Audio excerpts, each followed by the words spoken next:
we are going to get started. Let me just say a couple of quick words about Wheel and Anchor, what we are all about.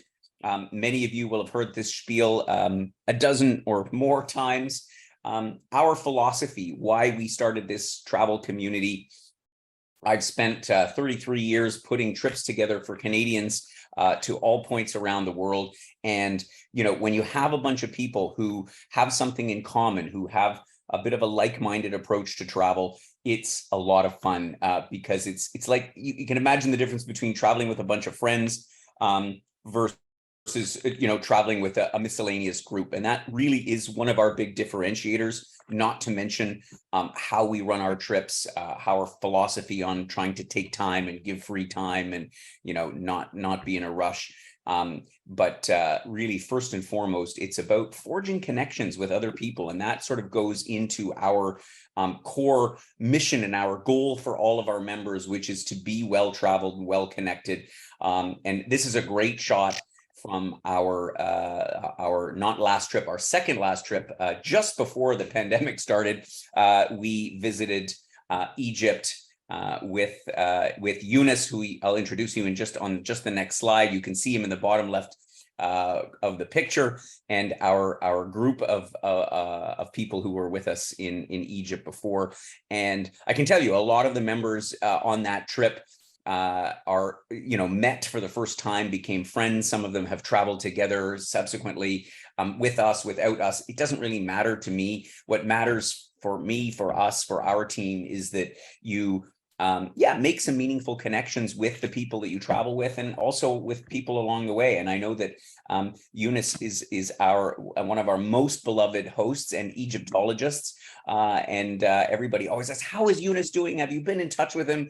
And it's that kind of a bond that really makes the difference between just going to a place and really connecting with it and really learning something about it and feeling like the next time. What I always say is, you open the newspaper, and if you've been to a place before and you read the story about what's going on, it feels like it's somehow home. You're connected to it. So that's kind of what we're all about at Wheel and Anchor. So by way of introduction, my name is Gordon Dreger. I am the founder of Wheel and Anchor and curator of all of the trips that we offer. However, I could not do all this without an amazing team of people, and the front line, if you will, Paula and Barb, who are our trip specialists and are the ones that make sure that you get your questions answered, and that you get signed up to be able to join us on these wonderful trips. And our special guest today, Mohammed Younes. We refer to him as Eunice because Mohammed is kind of like John in it's a pretty common name, right, Eunice? And Eunice, I think I muted you. So I'm gonna if you could just unmute yourself and introduce yourself, and tell us a couple of words about you, so our members get a sense of who you are. Well, good morning, everybody. My name is Eunice. And I was born and raised in the city of Cairo. I have been working as an Egyptologist in this amazing country for almost 29 years. And I will have the pleasure to be meeting you maybe in future trips. Maybe some have been already with me before. It's amazing that I met Gordon a few years ago, and he started working and doing those tours.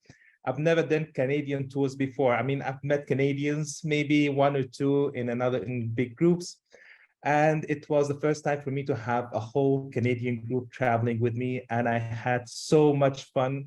And I decided, with Gordon that, this is what I'm going to do. Whatever your tours are, I'm going to have all the time in the world to do your tours. So it would be a pleasure to be your Egyptologist and be your host as well when you're planning to come to Egypt soon. So please, Gordon. Fantastic. So today we are obviously going to take you through this trip around Egypt. We are going there in March of this year. Of course, that trip is already sold out. And we had wanted to put another one on in March because there's so many people that are anxious to go, understandably. But it just logistics-wise, because of this particular dahabiya that we have, and we'll tell you about that in a second, it was not possible to put it on another trip in the spring. However, we're going in November. Both great times to visit Egypt. So today, myself, Eunice and I, we're going to take you on a little tour around Egypt and what you can expect on this trip. As usual, I'll just start off with our map to give you the lay of the land, as it were.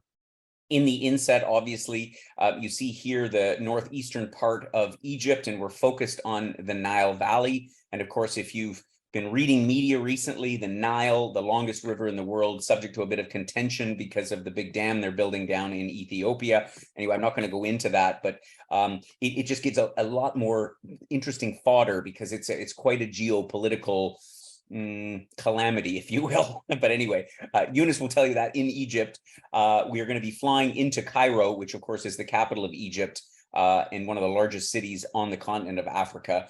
And from Cairo, we will the next day already fly down to Luxor, which is on the portion of the Nile that is the most interesting, the most touristically popular, is sailing between Luxor and the Aswan High Dam. It's as far as you can go.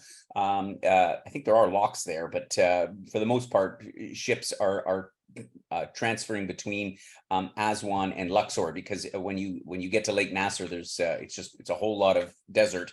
And so we'll spend 7 nights going up to Aswan and back. So many archaeological sites along the way. I'll tell you about that in a second. We'll transfer back. We'll end up back in Luxor and then fly into Cairo, where we will be spending the last 4 nights of the trip. Right beside the pyramids, we're going to be staying out in Giza, where we're close to the pyramids, close to the brand new Egyptian Museum, which we are hoping and praying will open this year as scheduled. And from there, we'll fly back either from Cairo or those joining us. In March, we have our Israel and Jordan program, which I'll just mention it at this point. We are currently putting on hold for next year in November. And we'll let you know about that later. But right now we're focused on Egypt and the Nile. And so we will take you through what to expect. So first of all, trip begins November the 15th in Cairo, an incredible city. Cairo, luckily we can access, there's a few different ways to fly to Cairo. Egypt Air does offer a direct flight from Toronto to Cairo. That you can take. The schedule is changing all the time. So by next November, which is still obviously more than a year away, you're never too sure if it's good, because they don't operate a daily service. So we'll have to check and see. But even if that is not available on that day, or maybe you have to fly a day earlier, which is obviously not a problem, we can certainly set up pre-nights in Cairo. And we will be, as I say, flying in and spending the first night at the wonderful Meridian Hotel, which is right adjacent to Cairo Airport. It's a long flight, so we set it up this way to stay right there for those that want to venture into town or undertake something on the first day, depending on when the flight arrives. We can talk about that closer too. We find most people after that flight are pretty exhausted. And so, as I say, we will spend the night there in Cairo. We'll tell you about that more when we come back to Cairo after the cruise. But the next morning, we will fly down to Luxor, and we will join our beautiful dahabeeyah. And Eunice, tell us briefly about the history of dahabeeyahs and why this is sort of a bit of I wouldn't say completely unique. There are a bunch of these, but what makes it the best way to travel down the Nile?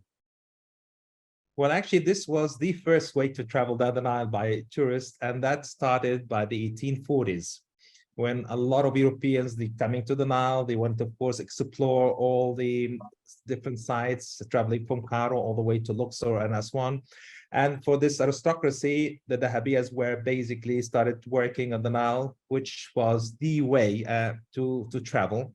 Of course, later on, steamships were introduced, but not everybody could go on a steamship. So the dahabeeyahs was because they are actually very exclusive. That's the best part about this holiday, I think, that this is a private yacht. We're not stuck with one of the big cruisers on the Nile. I mean, there is like maybe 300 of them, and an average would be like 70 cabins on board with 140 passengers from all over the world. No, we don't do that. We will be just the 21 of us, or can hold, I think, a maximum of 23, 24.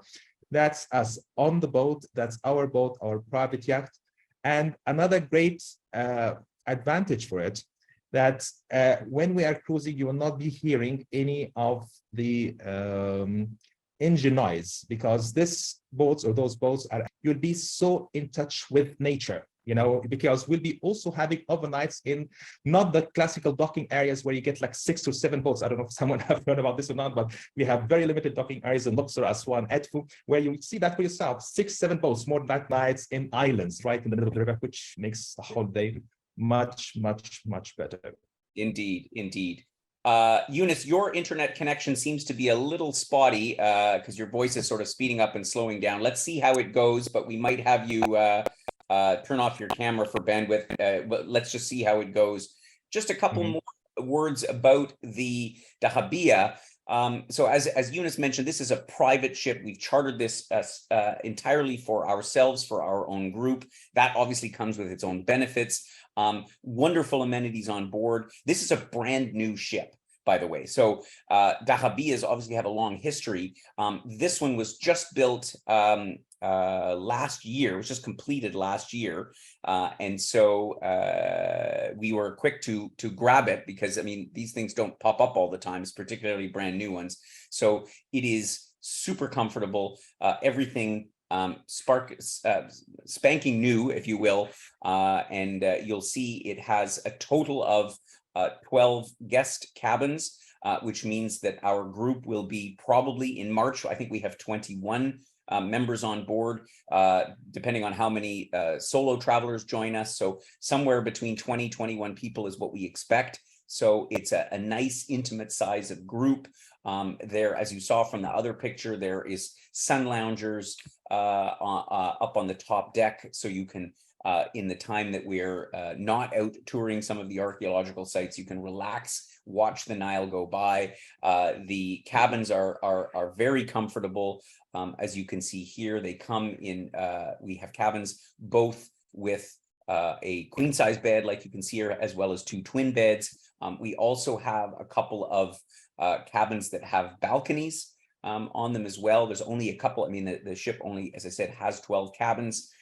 They all have air conditioning, mini bar, a very brand new and spacious bathroom. So again, super comfy. This is just the way to go down the Nile. So anyway, enough about that. As I say, once we arrive in Luxor, we'll be overnighting in port, and the next day. And the nice thing is, from the ship, you can go right out, depending on exactly where it is along the Nile, but you can go out and wander around in Luxor. It's quite an interesting town. And I remember the last time we went, we took a whole group, and we went down to that marvelous hotel for cocktails. What was the name of the hotel? The Winter Palace. Winter Palace, yeah, Old Winter Palace Hotel. Yeah, and spectacular. And just you get a sense of what sort of the history of tourism in its heyday, and this spectacular. And anyway, all of this is pretty much walking distance from the ship in Luxor. We will then the next day get right into the start of some of the highlights. Give us the quick and dirty, if you will, about the Valley of the Kings, which is certainly perhaps one of the top places. One of the most spectacular sights you can see in the whole world. Basically, that was the burial ground for Egypt's greatest pharaohs, all the rulers who ruled Egypt from 1500 BC to 1000 BC. They were all buried in those tombs in the Valley of the Kings. And we will have the chance to go to an exclusive tomb, is the best tomb open or that we have in Egypt, and it's the tomb of Seti the First. So we'll get to see 3 tombs plus the tomb of Seti the First, which is going to be an amazing treat for everybody to get to see this most spectacular, most decorative, brightest. And this is actually a photo from that tomb you're looking at the slideshow. Yeah, and so yeah, we're going to visit the tombs. in the Valley of the Kings. We're going to also visit the funerary temple of Queen Hatshepsut, one of the most famous female personalities in the Egyptian history. And also we're going to visit the Valley of the Queens. So that's going to be an amazing morning visit to the West Bank of Luxor. Great sights to be seen over there. Absolutely. And as Eunice mentioned, I want to emphasize that the Valley of the Kings typically includes the ticket that most people buy includes sort of all of the standard tombs. There are a handful of additional ones that require a special access ticket, quite expensive. We have put this one in, Seti the First, and I know our guests from earlier this year that went they were absolutely bedazzled by this because that highlight. What'd you say? I'm saying it was that highlight of the tour, Seti the First tomb. Yeah, exactly. So that is part of the program, visiting all these sites, and you just can't help but be mesmerized by it. We then sail upstream towards Edfu, and here we have another temple. And here's one thing I want to say, and Eunice, you'll give us some context for this, but I remember the first time I went to Egypt, and I was thinking to myself, oh my God, we're going to see one tomb and one temple after another and one pile of rocks, and it's all. The interesting thing is that the story of the pharaohs, of the kings and queen, of the Egyptian history, the way that it is all weaved together, and the relationship between one place and another. This is what Eunice does so amazingly, is basically retell the story of Egyptian history that a lot of us got bits and pieces of in school. We've mostly forgotten, but now we put it in pieces together. Anyway, Eunice, say a little bit more about that. Well, each temple we have in this Nile Valley, we literally have 1/3 of the monuments of the ancient world. Right. And I can assure you, if you see everything here, everything got different stories, a different concept, and different beauty. You will enjoy it's not just the same things. Every temple got its own beauty. Like that temple, for example, the temple of Edfu, it's dedicated to the falcon god, Horus, who is the god of kingship and the god of protection. And this is the most well-preserved temple we have on the Nile. So basically everything is intact, everything is beautiful. You can see the carvings, colors, everything is just beautifully preserved. And also we'll have the chance to basically drive for like 5 minutes from our docking area in Edfu to visit this spectacular temple of Horus. And then, as I said, this is like normally those days we spend sailing and then we stop a couple of hours, do a bit of action, sightseeing, back on board and sail again. So that's actually a very relaxing sort of days, where we do all the temples in between Luxor and Aswan. Yeah, amazing experience. And for me, what sticks out is when I look at this picture, and the pictures don't even do it justice, because you talk about the carvings and the paintings and the temples, but if you look at it when you're standing in front of it and you see the difference between the carvings that are protruding out versus the ones that are embedded in, and the workmanship, you wonder how it is possible that these things were actually created, because they would not be reproducible today, I think, even. And this is the kind of stuff that you have to see it with your own eyes and stand in front of it to believe it. As we continue up the river, another stop we make, which again, most people don't make because the big cruisers cannot stop at some of these sites because they're too big and there's too many people. When we went, we were on a big cruiser. We had a great time, but we weren't able to go to Gebel El Sisila. Tell us a little bit about this. Well, basically, Gebel El Sisila is the ancient Egyptian quarries for sandstone. So all the stone which have been used for building all the temples along the Nile, it was all quarried. I mean, if you look at the picture, you can see very sharp cuts in the stone. And as I said, this is where all the majority of the sandstone was cut from. Also, there's some shrines that you can visit there and a temple. And the beauty of being on a dahabiya, in such a small boat, that we literally dock right in front of it, just, get the gangplank, just go do the visit and sail once again. Yeah. So it's a great site that very few get to see. The only way actually to see it basically is being on a dahabiya. Exactly, exactly. We will get down after a couple of days. We'll also pass at Edfu the locks, if my memory serves me correct. Also an exciting adventure, because I remember they have the merchants that sail their little feluccas, their little boats up to the locks, and then they're trying to trade goods with you, and you're throwing stuff up and down. And, you know, there's a lot of little interactions with the local communities along the way. Certainly you'll see no shortage of markets and no shortage of merchants trying to peddle their wares. It can even get annoying at sometimes, but you know, you get used to it, and these guys will explain to you exactly how you deal with these guys in a polite manner. We'll arrive then with our ship in Aswan, where we will be docked for a couple of nights, and we'll enjoy a felucca ride.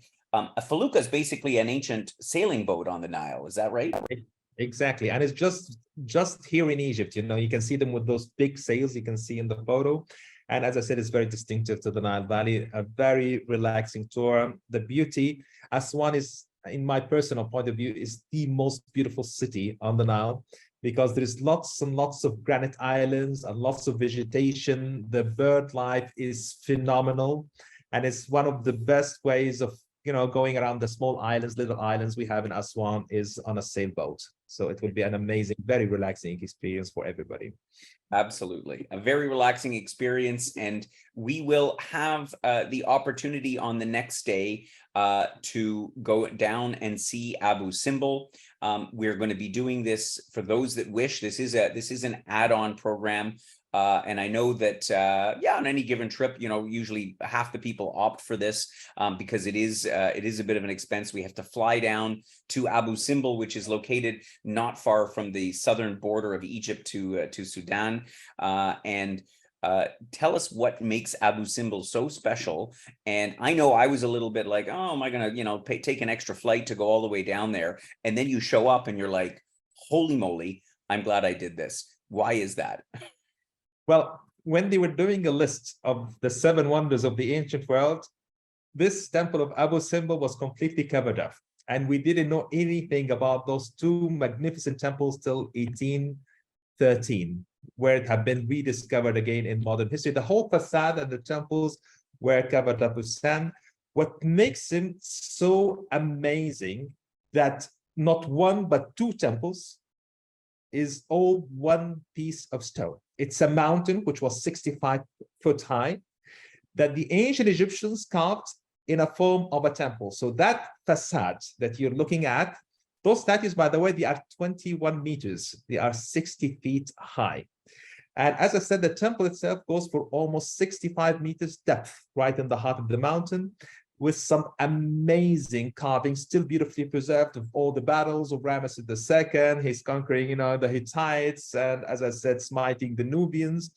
And as I said, the whole thing, the statues you see in front of you, the pillars you see inside, the statues, the side chambers, it's huge from the inside. It's all 1 piece of stone, which makes it one of the most remarkable temples, not only in Egypt, but in the entire world. And as I said, there is 1 temple that you see right in front of you for Ramesses II, and he built another one to his most beloved queen, Queen Nefertari, that he loved so much, he built and dedicated a whole temple for her. And not to mention the fact that this temple actually was somewhere else, because when they built the Aswan Dam, they had to move the temple, right? Yeah, that temple you're looking at was actually cut to 1,024 blocks of stones, each one weighing between 20 to 30 tons. And it had been transported to a safer place because when we started building on the high dam of Aswan, that lake of Lake Nasser started to build up or fill up behind the dam. And as I said, those temples were destined to be submerged with water. That's why the UNESCO spent $36 million by the 60s. That was a lot of money. And they cut literally this temple to 1,024 blocks of stones, and they got it to a higher ground where it had been reconstructed once again. So that's also an amazing piece of history, which will always stay with that temple of Ramesses II, the most active builder in ancient Egypt. Yeah, incredible for so many different reasons. That's why we include it as an option. But for those that opt not to go, there's also lots to see in Aswan. I know some of our group went to the local market. There's the incredible hotel on at the confluence, just below the dam, at the confluence of the river there.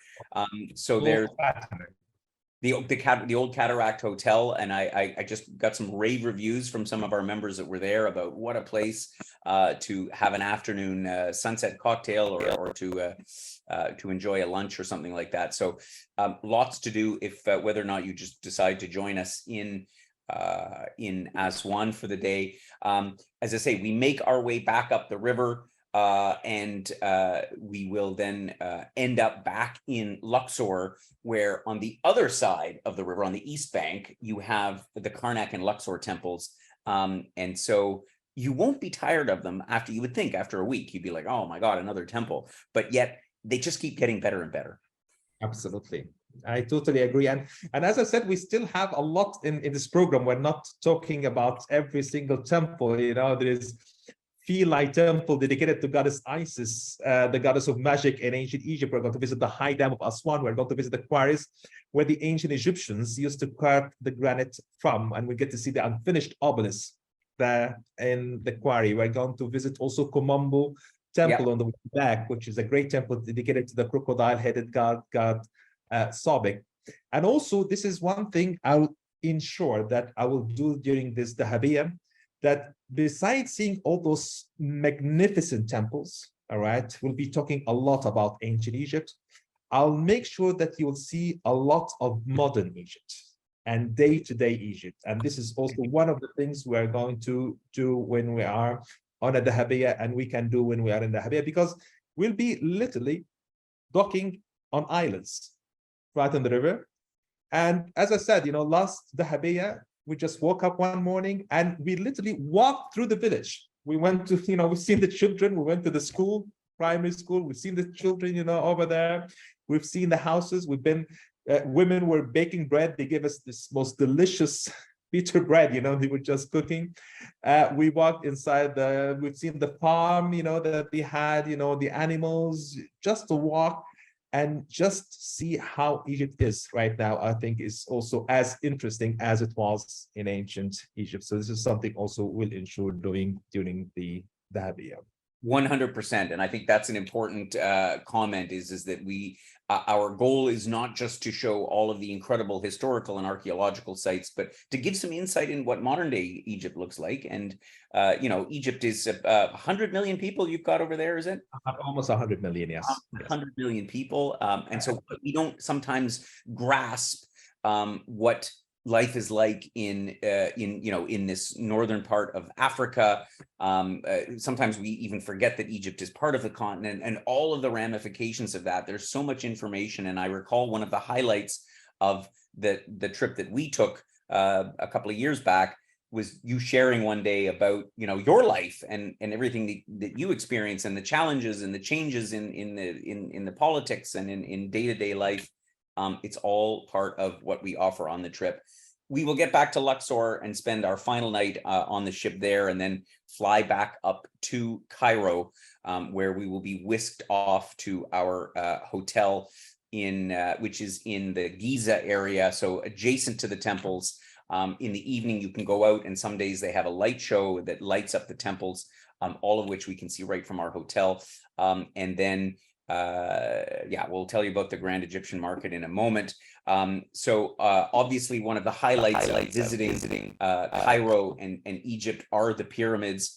I mean, we all know them, 7 wonders of the world and so on and so forth, but again, so many facts that until you go there and stand at the base of it and look at it, you can't even really imagine what this is all about. What are some of the key things about the pyramids that people might not otherwise know? Well, to start with, in Egypt, we have 118 pyramids, and they were basically the burial grounds for Egypt's greatest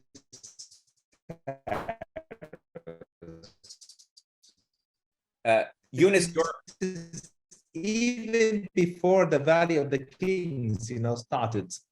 And as I said, the most famous of all pyramids. Anything off? Is it better now? Better? yeah, it's okay. Okay. It was, Let me sound just cut do out. something. Just give me a minute, please. Yeah. Oh, he disappeared for a moment. No. Okay, I'm here. Is it better now? Yeah, it should be good now. Okay. All right. So, as I said, for the Giza pyramids, they are the most famous of all pyramids in Egypt. We're going to see actually where the first pyramid in that day, which is the Step Pyramid at Saqqara, which is a very famous digging site. I'm sure if you watch Netflix and you watch the news about Egypt, basically every month we reveal something new from the cemetery at Saqqara, where the first pyramid is. But as I said, we're going to spend our day, a pyramid day, visiting the Giza pyramids, the first pyramid ever. And also we're going to visit the open air museum of Memphis, which is the first capital of Egypt. So that's going to be our first day in Cairo, detouring and visiting some of the oldest monuments in the world. You are looking literally at pyramids, which dates back to 2500 BC. That's 2,500 years before Christ was born. The ancient Egyptians were working, and also all pyramids were all smooth-sided. And you can see the top of the second pyramid here, very smooth corners. And as I said, all of them would have had golden tips on top. Of course, we're going to talk about this with further details, how they were built, why they were built, and as I said, a lot to talk about when you are visiting those sites. And as Gordon said, it's one of the things you can see as many documentaries as you like. It's not the same. It's not till looking at them at the foot of the pyramids and just wowed by the sheer size of those magnificent, which basically remain to be the tallest man-made building in the world till the French built Eiffel Tower in Paris, believe it or not. So for thousands of years, really. Literally, yeah. So that will be a whole day affair between going down Memphis, Saqqara, and then obviously the temples of Giza in and of themselves. There's opportunities at the temples to ride camels, although we caution people about that, but many of our members went. In fact, if you look at our website, our homepage is some of our members from that trip on camels with big smiles on their faces. So there's stuff like that. And for those who aren't too claustrophobic, you can even go inside the temple. There is a place that you can crawl inside, although I found it a little anticlimactic myself, but for some people that want to go inside the middle of the temple, that's a possibility as well. So lots of ways to experience this. The next day, our focus is really on the Grand Egyptian Museum. And if you haven't been following this or read about this, I mean, this project was started more than 10 years ago, I guess, wasn't it? As of today, it was originally scheduled to open in 2019 or late 2019, 2020, when we went there 3 years ago, but it didn't open. And as of today, it's still not open.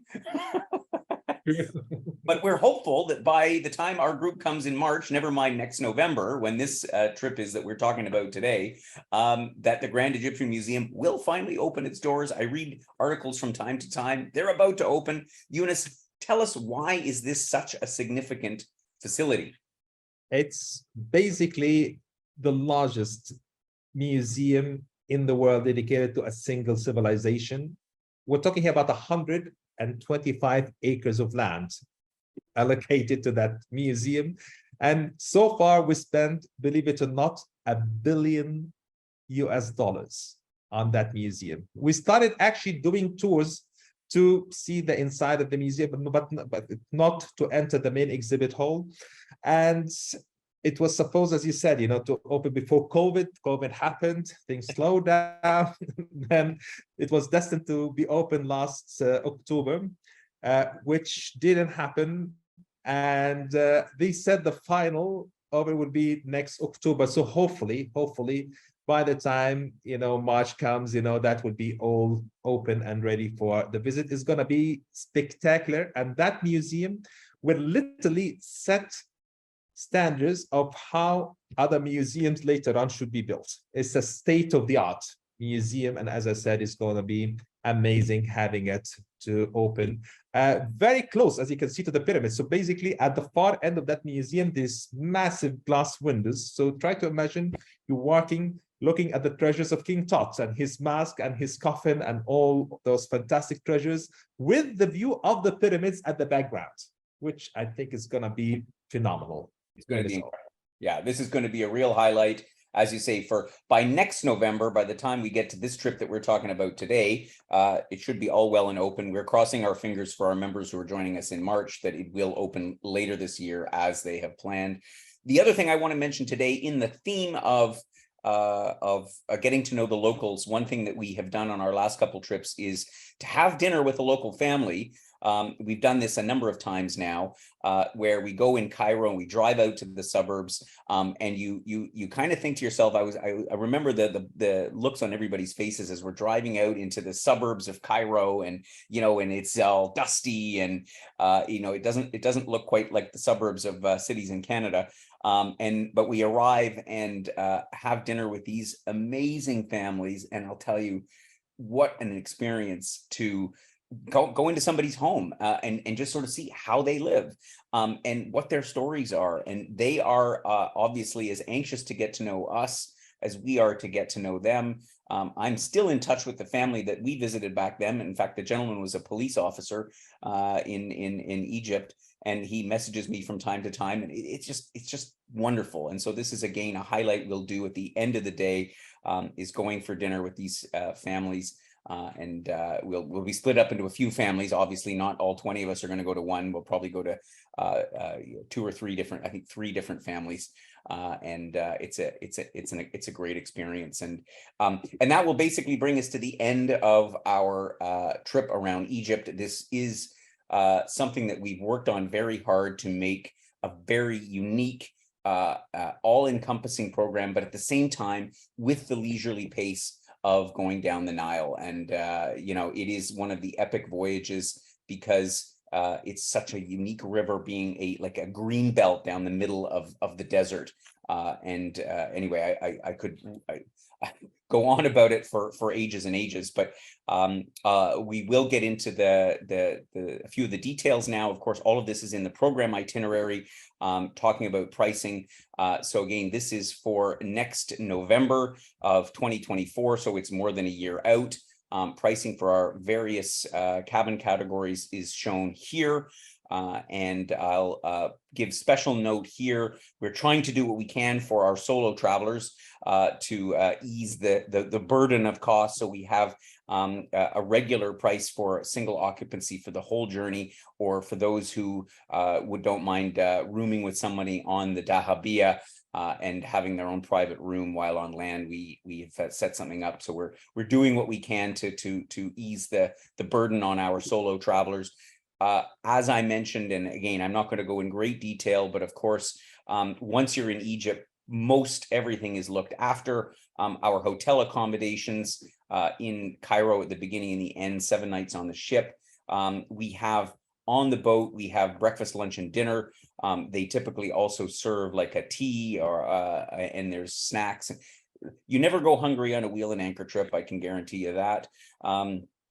And of course the services of our Egyptologist Eunice, who's going to be on board.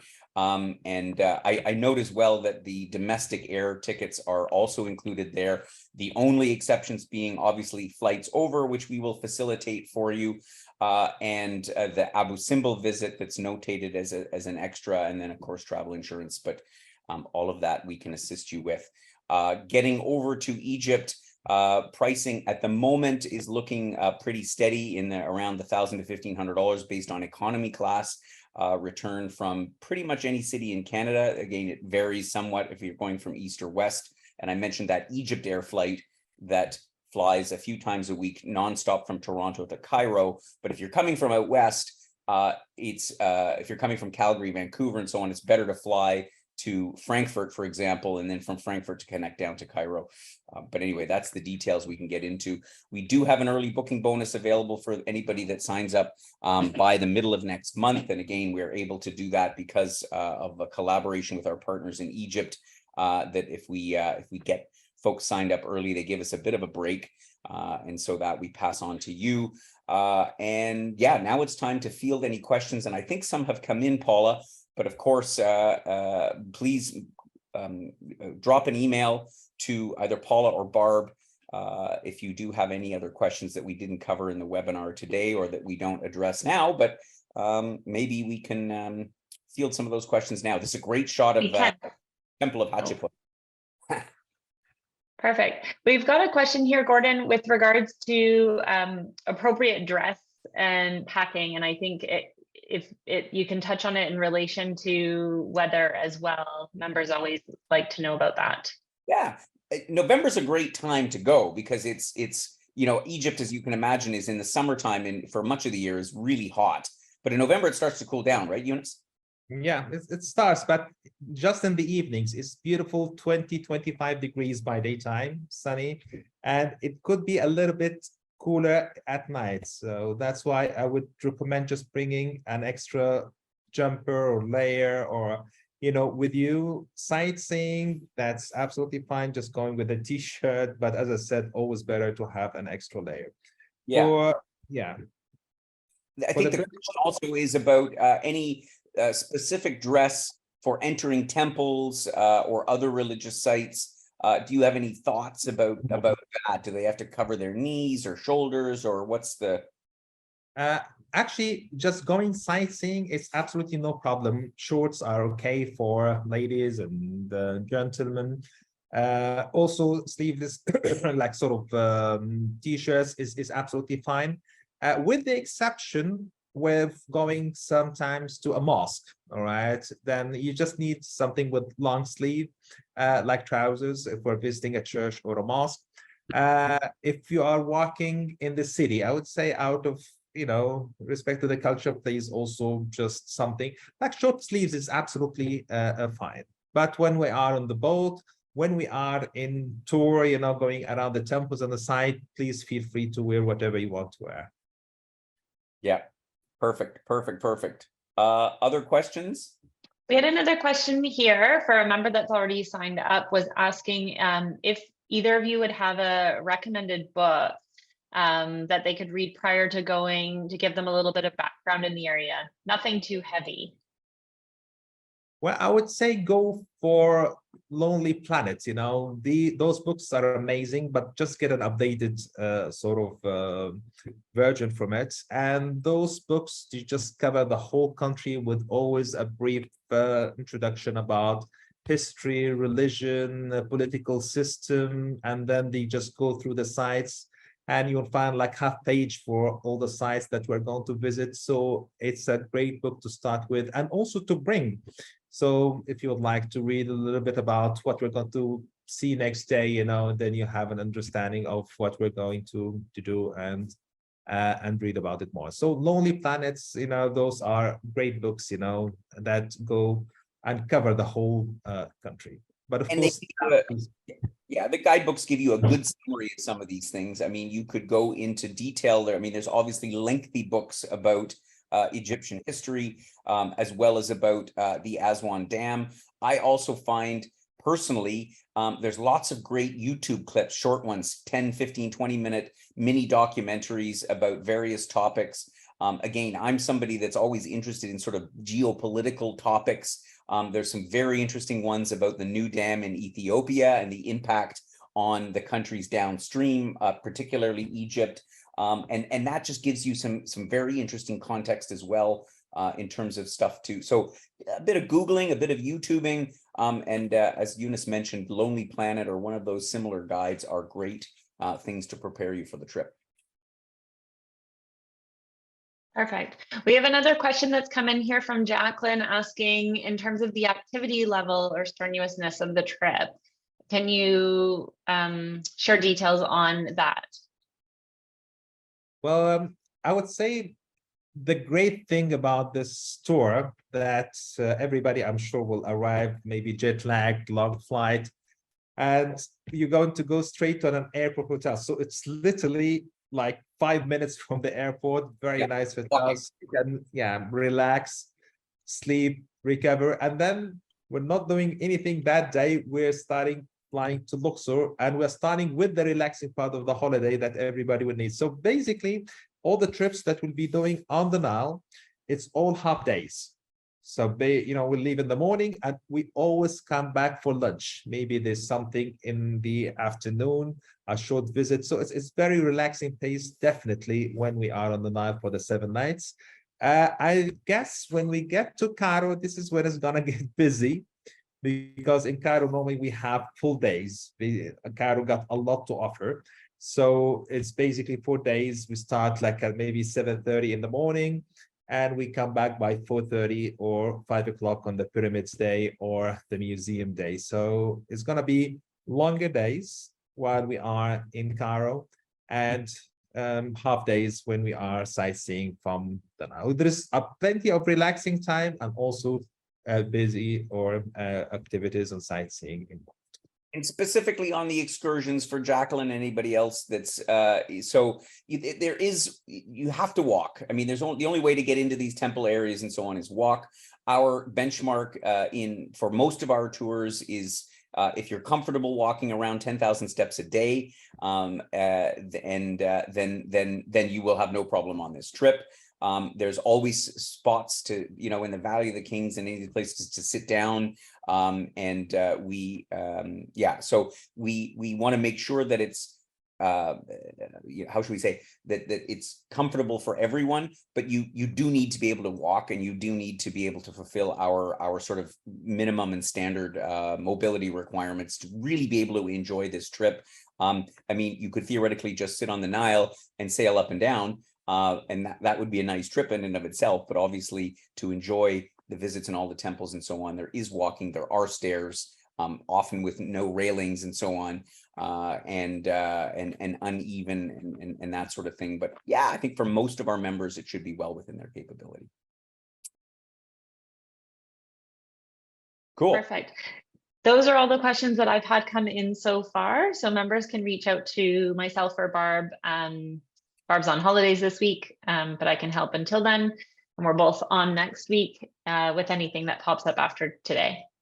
Perfect. And so do drop us a note. Thank you so much for joining us today on our webinar. I hope you found it informative. Eunice, thank you for tuning all the way in from Cairo.